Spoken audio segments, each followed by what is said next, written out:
आमदार गोपीचंद पडळकर यांच्याबद्दल बोलताना सदाभाऊ खोत यांना अश्रू अनावर झाले। यावेळी बाजूला गोपीचंद पडळकर समोर हजारो प्रेक्षक होते। आपल्या शरीरात रक्ताचा थेंब असेपर्यंत शेवटच्या थेंबापर्यंत आपण गोपीचंद पडळकर समवेत असेल असे सांगत आमदार सदाभाऊ खोत यांना अश्रू अनावर झाले। सांगली जिल्ह्यातील वाळवा तालुक्यातील एका कार्यक्रमादरम्यान ते बोलत होते।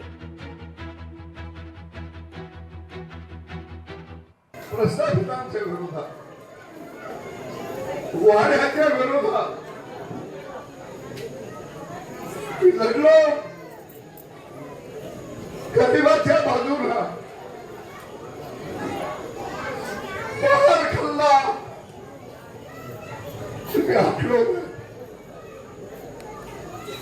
ती बाजू घेऊन, ती पालखी घेऊन या महाराष्ट्रामध्ये गोपीचंद पडळकर निघालेला आहे। म्हणून मी लोकशाही मराठी ऐका, पहा, जागरूक रहा।